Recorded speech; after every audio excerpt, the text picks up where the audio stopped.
नमस्कार, मैं हूं विनय पाठक। एबी न्यूज में आपका स्वागत है। आइए देखते हैं मुंबई तथा आसपास की जुड़ी कुछ खास खबरें। देश में कोरोना की दूसरी लहर के बीच महाराष्ट्र सहित कई राज्यों में एंटीवायरल रेमडेसिविर की कमी आ गई है। कोरोना रोगियों के उपचार में इस्तेमाल होने वाले रेमडेसिविर इंजेक्शन की मांग में अचानक उछाल आया है। आने वाले दिनों में इसकी और भी मांग बढ़ने वाली है। इसके अलावा कई राज्यों में कालाबाजारी भी एक बड़ी वजह है। पिछले कुछ दिनों में भारत के विभिन्न शहरों से मिली जानकारी के मुताबिक इस दवा की कीमत से 10 गुना ज्यादा दाम पर बेचा गया है। एक दवा को तो 50,000 रुपए तक बेचे जाने की खबर मिली है। यही भी शिकायत मिली कि कुछ मेडिकल शॉप्स खरीदारों से कह रहे हैं कि दवा की शॉर्टेज है, लेकिन अगर वे ज्यादा दाम देने के लिए तैयार है तो उन्हें दवा दी जा सकती है। इसके अलावा अस्पताल के कर्मचारियों और मेडिकल शॉप के मालिकों सहित कई लोगों को एमआरपी से ज्यादा कीमत पर बेचने के लिए गिरफ्तार भी किया गया है। महाराष्ट्र में अलग अलग अस्पतालों के 2 कर्मचारियों सहित कई लोगों को ऊंचे दर से दवा बेचने की कोशिश के लिए गिरफ्तार किया गया था। महाराष्ट्र में सरकार से राष्ट्रीय भीमसेना पार्टी के मुखिया आर पांड्यन ने रेमडेसिविर इंजेक्शन को लेकर मांग करते हुए चेतावनी दी है। सरकार सभी को फ्री इंजेक्शन उपलब्ध करवाए व जब तक इस कमी को पूरा नहीं कर लिया जाता तब तक रेमडेसिविर दवा का निर्यात न हो। यदि सरकार इस ओर गौर नहीं करती है, राष्ट्रीय भीमसेना पार्टी आंदोलन करेगी। जो बाजार में काला मार्केट हो रहा है, काला बाजार हो रहा है, उस बारे में ये प्रेस कॉन्फ्रेंस बुलाया। लोगों को बहुत असुविधा हो रही है। हम कुछ सरकार से, आपके माध्यम से सरकार को हम बताना चाहेंगे और कुछ मांग करना चाहेंगे, इसके लिए प्रेस कॉन्फ्रेंस बुलाई है। आपने देखा होगा कि जो कोरोना जो बीमारी है,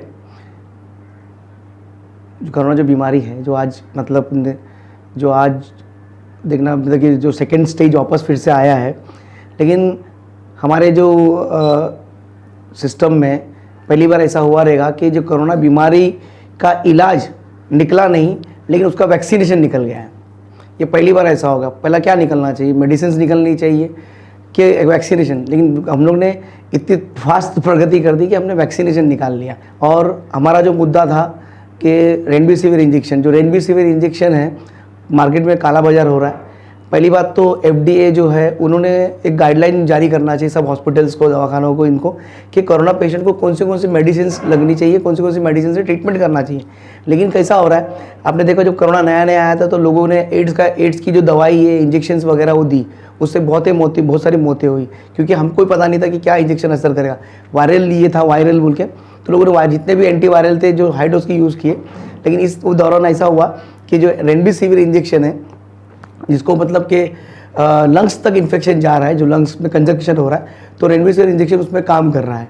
लेकिन रेमडेसिविर इंजेक्शन कोरोना के लिए खास बनी नहीं है, या कोरोना के मापदंड के हिसाब से नहीं है। लेकिन अभी कुछ नहीं होने से कुछ होना बेहतर, तो कुछ लोगों को रेमडेसिविर इंजेक्शन से फ़ायदा होने लगा, तो उसका मतलब मार्केट में जो है शॉर्टेज तैयार हो गया। क्योंकि इस तरह हुआ हो गया कि रेमडेसिविर इंजेक्शन से लोग ठीक हो रहे, या उनको मतलब क्योर रेट सही है, तो इसकी वजह से जो कालाबाजारी चालू हो गई।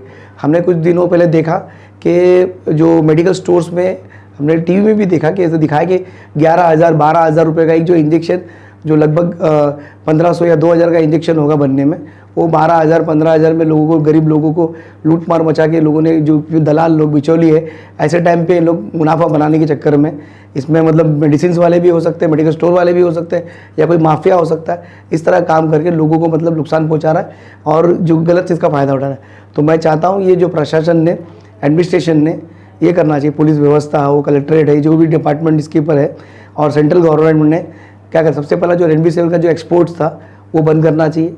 जितने भी जो रेमडेसिविर यहाँ से जो दूसरे देश में जा रही है, उसको रोकते हुए हमारे देश में जो पर्याप्त जब तक मिलता नहीं हमारे पेशेंट्स को, तब तक के लिए रोक लगानी चाहिए।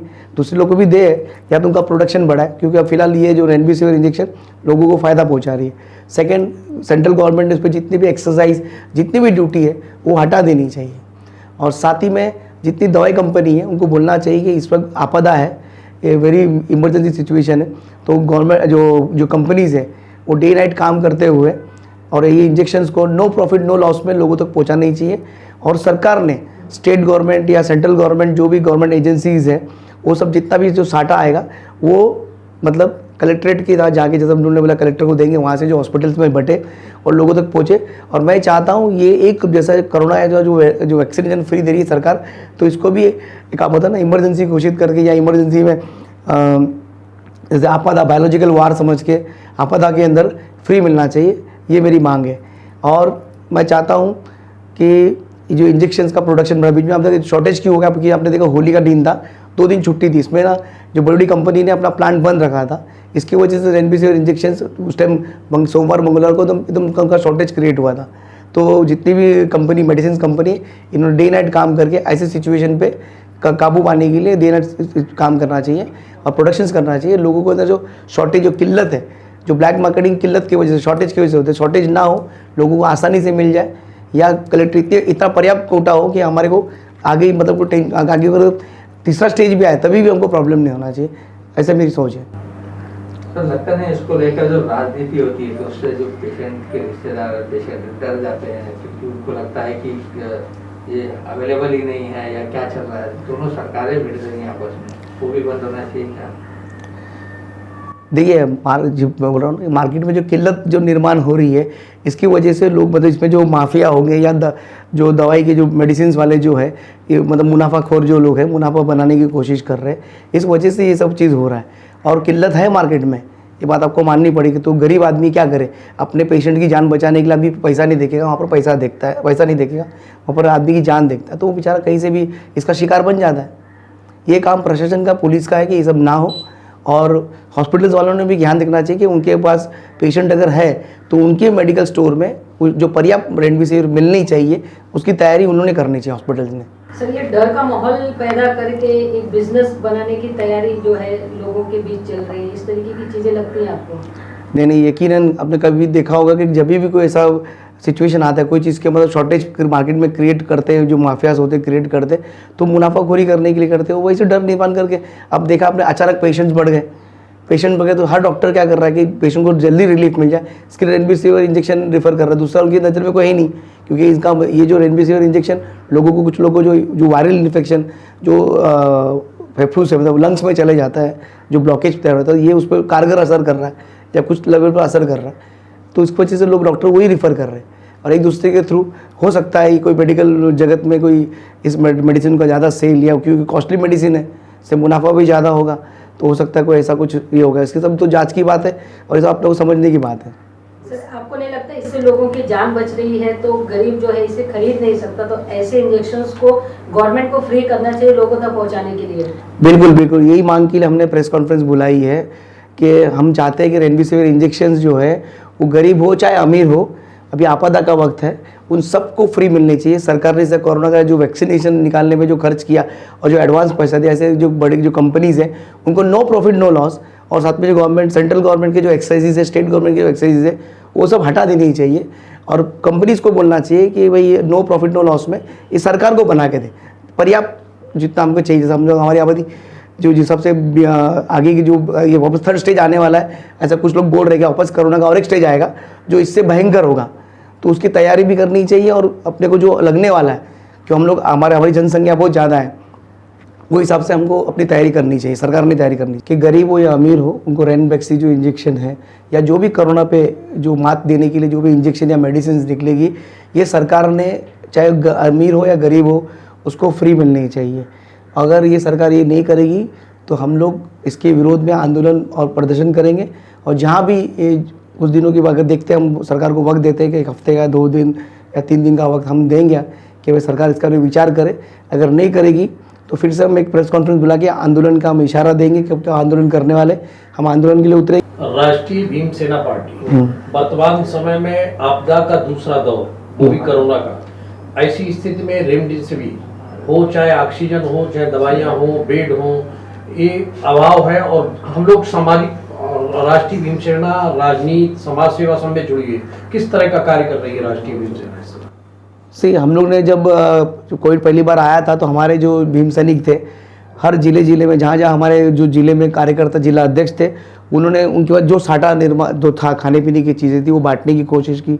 जो पर प्रांतीय जो रास्ते से जा रहे थे उनको पानी वानी नहाने धोने की सुविधा उस टाइम जो पर प्रांतीय आपने देखा था पलायन किए थे, तो उस टाइम जो कार्यकर्ता जिसकी जितनी ताकत थी, सरकार से कोई मदद नहीं मिल नहीं रही थी, तो आपस में जो दलित समाज के लोग थे जो इकट्ठा हो गए, कुछ जो उनके पास जो था वो लोगों को देने की कोशिश कर रहे थे।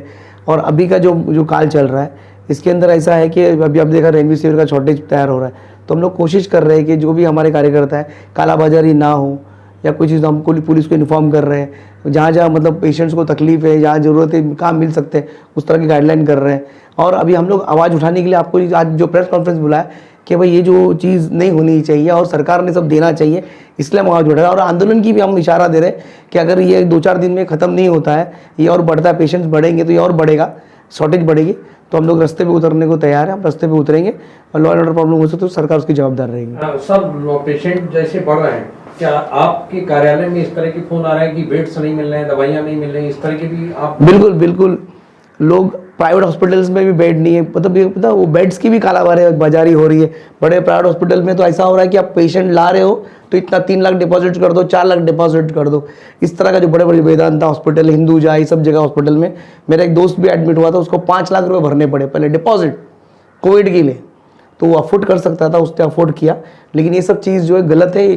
बताइए ऐसे टाइम पे जब हम लोग आपात के दौर पर चल रहे, कुछ बड़े बड़े डॉक्टर्स, बड़े बड़े हॉस्पिटल मुनाफा कमाने, मुनाफाखोरी का काम कर रहे हैं। इस पर कहीं ना कहीं सरकार ने जो सेंट्रल एजेंसीज़ है और या स्टेट गवर्नमेंट की जो मेडिकल जो एजेंसीज़ है जिसके ऊपर ये चीज़ देखना है, तो इन्होंने मतलब ऐसे कंप्लेंट्स या ऐसा जो हो रहा है, इन्होंने देखना चाहिए कितना बिलिंग हुआ, कोविड के पेशेंट्स का बिलिंग कितना, स्पेशली ना इनका ऑडिट होना चाहिए कि भाई हर दिन इनका, जिस बीच में उद्धव जी ने किया था कि ऑडिट टीम फ्लाइंग स्क्वाड बनाया था, तो ऐसा फिर से एक फ्लाइंग स्क्वाड बनाना चाहिए। प्राइवेट हॉस्पिटल्स जो है ये लूट मार कर रहे हैं, लोगों, गरीब लोगों को बहुत लूट रहे हैं, या जो अमीर लोग हैं उनको, उनसे भी कहीं ना कहीं मतलब मुनाफाखोरी करके, उनका पैसा है फिर भी उनको देने को ताकत है, फिर भी उनको मतलब इस तरह का करके एक माहौल पता है, एक ब्लैक मार्केटिंग का एक क्रिएट कर रहा है कि 12 लाख, 15 लाख, 18 लाख ऐसे लोगों के बिल हो रहे हैं। तो ये सब होने नहीं चाहिए, चाहे वो अमीर हो चाहे गरीब हो।